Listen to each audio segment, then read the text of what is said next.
Tem certas coisas que tem que ser assim, né? Vamos orar para que o Senhor nos abra o nosso coração, para a palavra dEle. Orar para que o nosso coração seja comparado a um solo fértil, onde uma semente vai cair e vai brotar frutos. Pai Celestial, obrigado pela Tua palavra. Te agradeço, Senhor, por esse dia que o Senhor nos preparou. Senhor, eu te agradeço pelos meus irmãos e as minhas irmãs que vieram, ó Pai, nesse templo, nessa igreja, para ouvir, para louvar, para te engrandecer. E é tão bom estarmos juntos, ó Pai, porque quando estamos juntos entre nós, o Senhor Jesus está. Quando estamos juntos, há poder e autoridade, como a canção diz, em seu nome, ó Pai. Senhor, obrigado porque nós podemos ouvir a Tua palavra, e que a Sua palavra, Senhor, não entre em nós vazia, não entre em nós fazendo eco apenas, mas entre, Senhor, em nós, transformando a nossa vida, ó Pai. Que os nossos ouvidos estejam atentos, que o nosso coração esteja aberto, ó Pai. Que a Tua obra seja realizada plenamente na vida dos meus irmãos, por toda a vida deles, ó Pai, até o fim, em nome de Jesus, amém. Abra comigo a Bíblia, em Lucas capítulo 10, Lucas capítulo 10, no versículo 38, Lucas 10, 38, nós vamos ler juntos esses versos, que contam uma passagem, uma história, algo que aconteceu enquanto Jesus ia de cidade em cidade, né, pregando e curando os enfermos. E existe essa passagem, esse acontecimento, que foi interessante a ponto de ser registrado na Bíblia, né? E diz assim, versículo 38, caminhando Jesus e os seus discípulos, chegaram a um povoado, onde certa mulher, chamada Marta, o recebeu em sua casa. Maria, irmã de Marta, ficou sentada aos pés do Senhor, ouvindo a sua palavra. Marta, porém, estava, como é que está na sua Bíblia? Ocupada com muito serviço. E aproximando-se dele, perguntou: Senhor, você não está vendo? Não te importas que a minha irmã tenha me deixado sozinha com o serviço? Dize-lhe que me ajude. Versículo 41, respondeu o Senhor: Marta, Marta, você está tão preocupada e inquieta com muitas coisas. Todavia, apenas uma é necessária. Maria escolheu a melhor parte, e esta não lhe será tirada. Amém? Primeira coisa que eu acredito ser relevante é demonstrar aqui a importância do papel das mulheres naquele momento, né? O apóstolo Lucas, ele é um dos discípulos, né, que mais valorizavam o papel da mulher. Ele era o mais, digamos assim, plural. Por quê? Porque quando você lê as escrituras, você pode falar assim, os discípulos estavam sempre juntos, 12 homens, mais Jesus, e ali eles caminhavam, e ali eles curavam, e ali eles visitavam as pessoas. Mas, por trás daquela equipe, existiam pessoas que cuidavam das finanças, que cuidavam da comida, que cuidavam de preparar o ambiente para eles poderem dormir, porque eles estavam andando, eles estavam cansados, precisavam beber água, precisavam almoçar. E quem fazia isso eram as mulheres. Hoje é muito diferente? Não é muito diferente hoje, né? A mulher, ela tem essa perspicácia, essa graça, né? De conseguir lidar com muitas coisas ao mesmo tempo, de conseguir organizar uma coisa que está desorganizada com mais facilidade, com uma visão mais amigável. E esse era o cenário. E Lucas,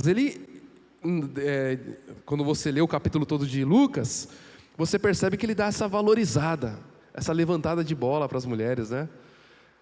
De falar assim, olha, elas estão fazendo. Tem uma outra passagem que ele fala sobre Maria Madalena, Susana, né? Joana, falando como elas eram importantes ali naquele momento. E aqui, esse cenário Jesus estava indo com destino à cruz, ele sabia disso. Então Jesus estava retornando à cidade onde ele sabia que os soldados, que os inimigos deles estavam já manipulando a situação para ele ser preso e morrer. Então imagina a angústia, né? Jesus estava nesse cenário. E ele chegou nesse povoado. Esse povoado é Betânia. Aqui não fala o nome, mas é Betânia, porque Maria e Marta já eram amigos de Jesus, longa data. Não eram pessoas assim que ele chegou nessa casa no primeiro dia. Jesus, amigo de Lázaro, vocês lembram da história de Lázaro? Quando ele chegou ali, Lázaro estava morto, né? Marta foi aquela pessoa que chegou para ele e falou assim: Senhor, se você tivesse chegado um pouco antes, dias antes, teria evitado que meu irmão morresse. Lembra dessa história? É a mesma Marta. E aqui nós vemos essa situação, né? De duas pessoas totalmente diferentes, opostas, né? Aqui ele demonstra essa diferença de personalidade. Marta, mais tendente a ser uma pessoa enérgica, mais tendente a ser uma pessoa que não gosta de ver nada fora do lugar e quer arrumar, uma pessoa que foca na organização da coisa. Ela põe na cabeça e tem que fazer. Ela planilha, ela organiza e ela vai lá e faz. Conhece pessoas assim aí na sua casa ou não? Marta era aquele tipo de pessoa que você já está pensando aí, que acordava mais cedo para ter mais coisa para fazer mais cedo, né? Aquela pessoa que caça compromissos, não gosta de ficar parado. Isso acontece nas nossas casas, né? Dentro de casa acontece essa diferença de personalidade. Às vezes a filha é mais tranquilona e o pai é mais aceleradão, Às vezes a esposa é mais igual Marta, as coisas não podem ficar fora do lugar. E o maridão, estou me denunciando.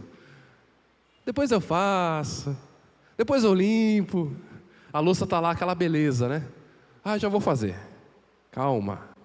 E tem pessoas que não querem. Então isso daqui demonstra personalidade diferente. Marta estava ocupada com muito serviço. Por quê? Meu irmão, imagina você estar na sua casa, bater na porta 13 pessoas, né? Jesus e mais 12, falando que vai dormir, que vai comer. Imagina como era naquela época, que não tinha iFood, que não tinha micro-ondas. Ela tinha que preparar as coisas do zero, né?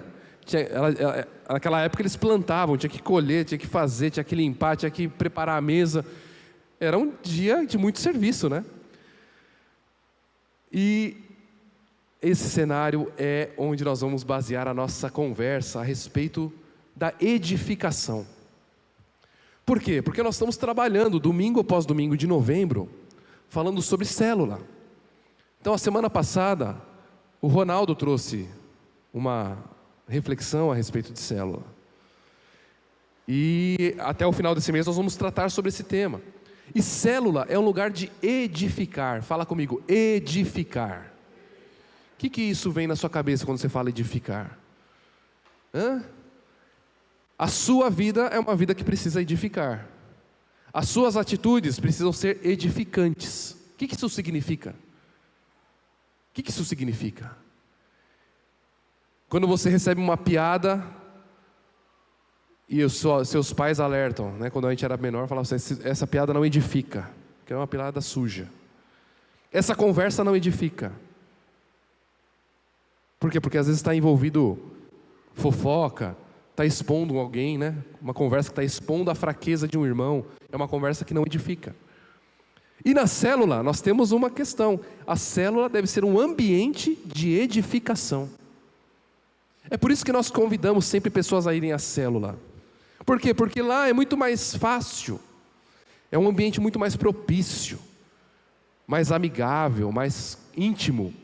Você senta no sofá, no sofá do irmão. Você conhece a casa, o cheiro da casa. Às vezes você pode abrir a geladeira, sabe? A célula ela vai se desenvolvendo de uma forma que as pessoas se ficam muito amigas umas das outras. Não estou falando para você ir numa célula e já abrir a geladeira da pessoa, não é isso? Chega lá já tomando conta. Não, mas a célula, pelo menos essa experiência que eu tenho tido, ela une as pessoas de uma forma cada vez mais... A amizade vai ficando cada vez mais forte, mais forte, mais forte. E nesse ambiente é onde nós temos a edificação. O que é edificar? É construir, em última análise, né? Então, quando nós falamos que a célula é um lugar edificante, nós queremos dizer o seguinte, que célula não é um lugar para ficar jogando joguinho, dominó, por exemplo. Não é para você edificar um jogo. A célula não é para você ficar comendo churrasco, né? Não é para você edificar um carvão, embora o churrasco seja muito bom, né? Vou edificar o carvão, e acender o carvão e comer churrasco. Não é para você edificar a sua fome. A célula também não é um lugar para você edificar conversa fiada. Vamos falar de futebol hoje? Não é um lugar de falar de futebol. Não é um lugar para você jogar conversa fora. Mas é um lugar para você edificar Jesus. É um lugar onde você edifica com a base, com a pedra fundamental chamada Jesus. Daí nós lemos a palavra, daí nós compartilhamos os nossos desafios. Olha, meu irmão, ore por mim porque eu preciso, vou ter um exame no médico e eu estou com o coração muito aflito. É um lugar onde nós compartilhamos esses assuntos mais pessoais. E daí é onde você recebe uma oração do líder, das pessoas ali. Tudo para edificar Jesus Cristo na vida das pessoas. Tudo o foco é nos tornarmos cada vez mais parecidos com Jesus. E lá em Atos 4, vocês me perdoem, eu peguei uma pequena gripe essa semana, por causa desse calor, eu acho. Daí minha garganta ainda está voltando ao normal. Lá em Atos, capítulo 4, versículo 11 e versículo 12. Se você quiser anotar, você pode anotar ou abrir, eu vou ler para vocês agora. Atos 4, 11, diz: Este é Jesus, a pedra que vocês, construtores, rejeitaram e que se tornou a pedra angular, ou a pedra principal, né? Versículo 12: Não há salvação em nenhum outro, pois debaixo do céu não há nenhum outro nome dado aos homens pelo qual devamos ser salvos. Então, aqui está explícito, célula é um lugar de edificação, é um lugar onde nós construímos algo em Jesus, para Jesus, onde nós podemos afiar a nossa vida para nos tornarmos mais parecidos com Jesus. E é isso que estava acontecendo nesse cenário com Maria e com Marta. Marta estava preocupada com os afazeres e Maria estava ela estava ajoelhada, ela estava sentada ali aos pés de Jesus, para ouvir mais de Jesus, para ouvir aquelas histórias, para ouvir aquilo que Jesus estava falando, e ela não queria estar preocupada com mais nada. A intenção de Maria era assim, todos os meus ouvidos, os dois, toda a minha mente está focada em ouvir e aprender mais de Jesus. Então, quando nós estamos juntos como célula, entre nós Jesus está. E Maria estava aos pés de Jesus para aprender. E quando você vai numa célula, é a mesma coisa de você estar num ambiente onde Jesus está. Porque lá em Mateus 18, eu vou ler aqui, para você entender essa verdade. Quando nós estamos juntos, quando eu estou junto da Adriana, na casa da Adriana, e junto com a Adriana está lá a Elisângela, e daí chega o Dineu, e daí chega o amigo do Dineu, e daí chega as pessoas, as crianças, quando aquele grupo está junto, esse versículo aqui vem à memória, Mateus 18, versículo 19, Jesus falando: E afirmo a vocês que isto também é verdade, todas as vezes que 2 de vocês que estão na terra pedirem a mesma coisa em oração, isso será feito pelo Pai que está no céu. Versículo 20: Porque onde 2 ou 3 estão juntos em meu nome, eu estou ali com eles. Vamos dizer mais uma vez esse versículo 20, olha. Porque onde 2 ou 3, diga assim, onde 2 ou 3 estão juntos em nome de Jesus, Jesus está ali com eles. Amém? Então lá na célula é esse lugar, esse ambiente onde nós estamos aos pés de Jesus, assim como Maria. E o que fazemos em Cristo é muito mais importante do que nós fazemos para Cristo. Eu queria reforçar essa ideia, que não existe lugar mais favorável de você ser curado do que aos pés de Jesus. Eu preciso de cura e libertação no meu casamento. Não tem lugar melhor de você buscar essa cura do que aos pés de Jesus. Não existe lugar melhor de você buscar a vitória financeira do que aos pés de Jesus. Porém, muitas vezes, nós ficamos tão estressados, tão esgotados de ficar buscando isso fora, que nós nos esquecemos que nós precisamos buscar em Jesus.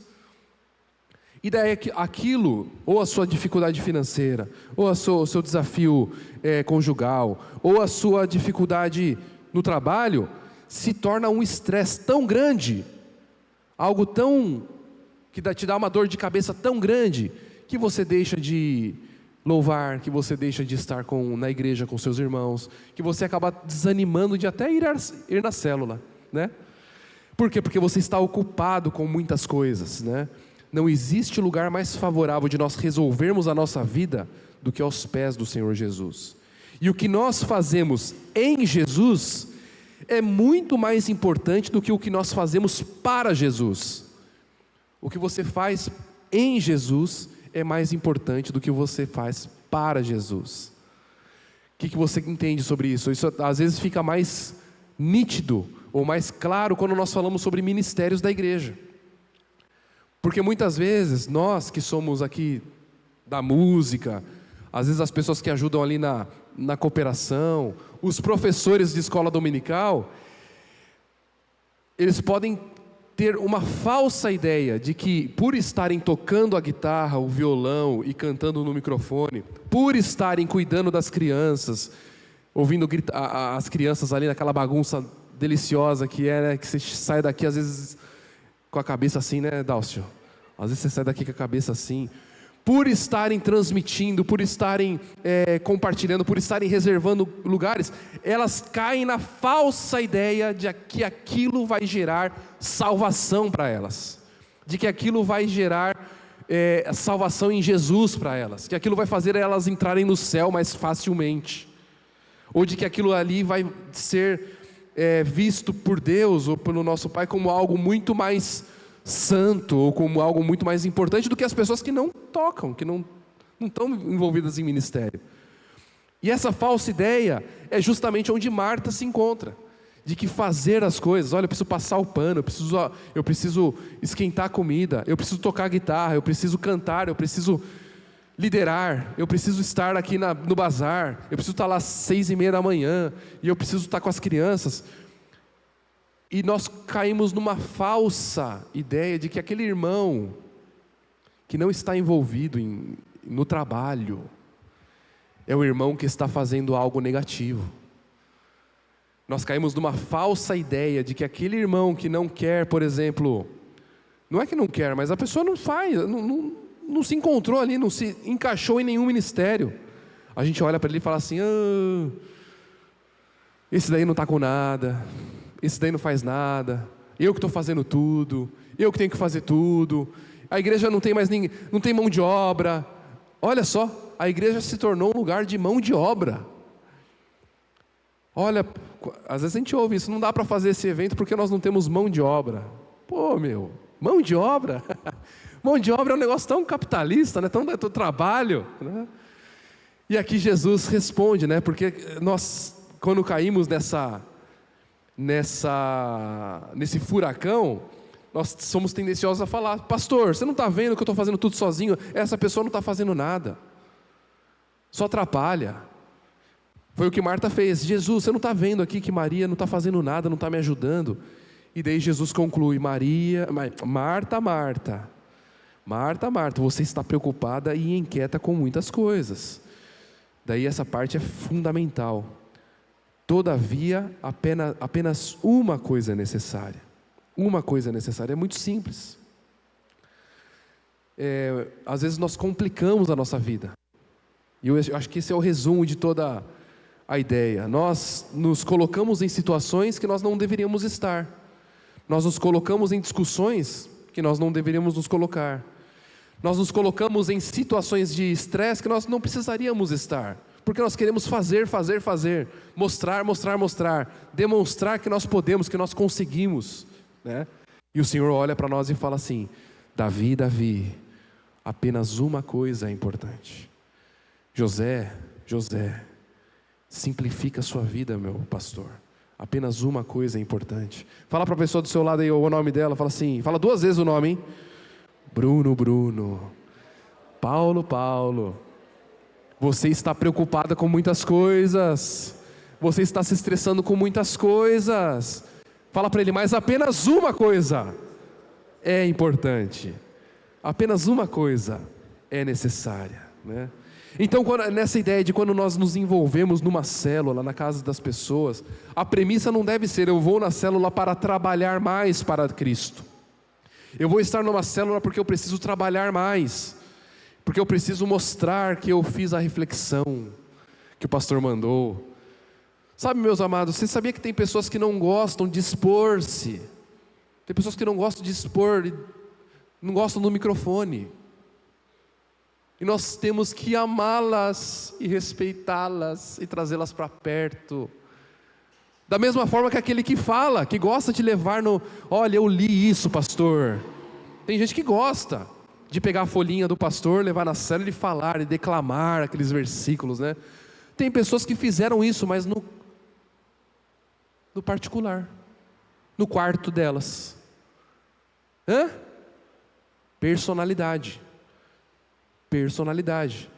Tem pessoas que gostam mais, tem pessoas que não gostam. Eu não gosto de me expor. Tem algum problema com essas pessoas? Não deveria, né? É que nós vivemos numa cultura onde quem fala tem mais importância. Nós vivemos numa cultura em que pessoas que são mais extrovertidas têm mais chance e têm mais oportunidade do que elas introvertidas. É o que nós vemos sempre no trabalho. As pessoas mais extrovertidas são aquelas que conseguem às vezes mais promoções, porque elas gostam de falar, porque elas são mais politizadas, né? São amigas de todo mundo. Na escola, para quem estuda, aquela pessoa que consegue apresentar um trabalho falando melhor, ela ganha uma nota maior do que aquela pessoa que treme na base.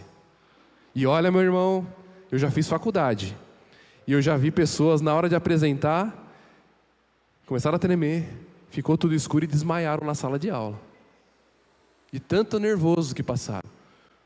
Mas essa pessoa seria uma péssima, era faculdade de Direito, né? Essa pessoa que desmaiou, ela vai ser um péssimo advogado do que aquela pessoa que... Não! É que realmente é uma situação diferente, difícil. Por que eu estou falando isso? Porque a célula, a igreja, a nossa casa é um lugar de pluralidade de pessoas. E se nós quisermos que todo mundo faça igual ao que nós estamos fazendo, isso gera um estresse. Isso gera um estresse para nós e para a pessoa que nunca vai conseguir chegar ao seu nível. Marta estava fazendo isso com Maria. Marta queria que Maria pegasse as coisas e ajudasse. Marta chegou para Jesus: você não está vendo que ela não está fazendo nada? Só que daí vem o Evangelho trabalhando no coração, falando assim: olha, tudo aquilo que você acha que é importante, tudo aquilo que você pensa que é importante, não é nada. Uma coisa só importa. E Maria escolheu o que era mais importante. Sempre que trabalhamos para Cristo, sempre que o trabalho para Cristo nos priva da intimidade com Cristo, nós estamos fora da vontade de Cristo. Vou repetir: quando o nosso trabalho para Cristo nos priva da intimidade com Cristo, nós estamos fora da vontade de Cristo. O que isso significa? Toda vez que eu estou tão ocupado com os afazeres, o agendamento, preparar a palavra, o compromisso, e não posso faltar, toda vez que isso me priva de ser íntimo com Cristo, onde que nós construímos intimidade com Jesus, meu irmão? Onde que você constrói intimidade com Jesus? É na igreja? Você constrói intimidade na igreja? Não. Aonde que é? No seu quarto, não é? Você falou quarto, não falou? É isso aí. A intimidade dessa ideia, no quarto, quando você abre o seu coração para Jesus, quando você se desliga das coisas externas e você derrama o seu coração, isso é construir intimidade. Agora, toda vez que os afazeres tiram de você esse tempo devocional, esse tempo de reflexão, você está fora da vontade de Cristo. Estou falando alguma coisa errada, Zé? Então, são duas situações. Você está fazendo tanta coisa que você não está tendo tempo, ou você não está fazendo nada, mas também não está tendo tempo. Da mesma forma, está no caminho errado. Porque aqui a ideia não é que você seja qual que é a melhor palavra, né? Desocupado. A ideia não é que você seja Deus, o Senhor está falando que os desocupados são mais importantes. Não. Mas o nosso coração objetiva, o nosso coração deseja ter mais intimidade com Cristo. Comunhão com Cristo é algo que podemos desfrutar agora. A comunhão com Cristo é algo que você pode desfrutar agora. Mas é algo que vai continuar por toda a eternidade quando nós estivermos lá na glória, né? Hoje nós podemos desfrutar de forma parcial. Por quê? Porque nós não conseguimos ver o nosso Senhor frente a frente, face a face. Nós não conseguimos ter um papo assim. Hoje a nossa saída ou a nossa forma é a oração. Você tem orado? Você tem orado muito? Você tem orado pouco? Você não tem orado nada? Hein? Uma pergunta de reflexão pessoal. A forma como você desfruta do Senhor, a comunhão com Cristo, é através da oração. Mas lá na frente, quando você estiver na glória, você vai poder desfrutar aquilo lá face a face. Então esse é um desafio, nós termos mais intimidade com o nosso Senhor, né? Lucas 10, que nós lemos, lá no versículo 41, o Senhor responde a Marta, como nós falamos aqui: Marta, Marta, você está tão preocupada, você está tão inquieta com muitas coisas. Todavia, apenas uma coisa é necessária. Maria escolheu a boa parte, e esta não lhe será tirada. Os muitos serviços nos privam da presença de Cristo. Os muitos serviços nos trazem cansaço. Os muitos serviços, as muitas atribuições trazem esgotamento psicológico, emocional, físico. E agora eu faço uma pergunta para você, meu irmão. Quais têm sido as suas muitas preocupações? Quais têm sido as suas muitas preocupações? O que tem tirado a sua paz? O que tem tirado o seu eixo? O que tem transformado a sua vida numa vida acelerada? Ou numa vida estressante? Qual tem sido a causa do seu estresse? Você consegue pensar em alguma coisa aí? O que tem sido as suas preocupações? Quais têm sido as suas muitas preocupações? O que tem tirado o seu sono? O que tem feito você se distanciar da comunhão com os seus irmãos? As muitas preocupações te fazem se distanciar dos seus irmãos. As muitas preocupações te distanciam dos seus amigos. Quais têm sido as suas muitas preocupações? Quais têm sido os motivos do seu estresse, da sua ansiedade? Isso daqui é uma resposta que cada um vai ter. Muitos aqui podem ter o motivo de um estresse ou de uma grande ansiedade, a questão financeira. Não sabem como vão pagar a conta do dia seguinte. Não sabem como vão suprir financeiramente a sua casa. Para outros, pode ser a questão e relacionamento entre o pai e filhos.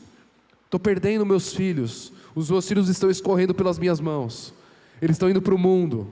Eles estão se envolvendo com coisas erradas. Isso tem gerado muita angústia, muita preocupação. Pode ser que seja na vida conjugal, muitas brigas, muitas discussões, pouco tempo de qualidade um com o outro. Isso tem gerado frustração, isso tem gerado ansiedade. Eu quero dizer uma coisa para você: nós precisamos descomplicar a nossa vida. Porque somente quando nós estamos no centro da vontade do nosso Deus, que significa estarmos aliançados com as promessas que Deus tem para nós, é que nós conseguimos viver uma vida descomplicada, desestressante. Os problemas, eles continuam. Não existe toque de mágica, não existe passe de mágica. Existe a palavra de Deus, existe o poder de Deus, e é esse poder que está à sua disposição hoje. O poder de Deus está à sua disposição agora. O poder de Deus está aqui. O Senhor Jesus está aí com você. O Senhor Jesus conhece cada passo teu, cada preocupação tua. O Senhor Jesus sabe a motivação do seu coração. O Senhor Jesus te conhece no fio de cabelo, no detalhe. Tudo que você pensa e fala, e tudo que você pensa e não fala para ninguém, Ele sabe.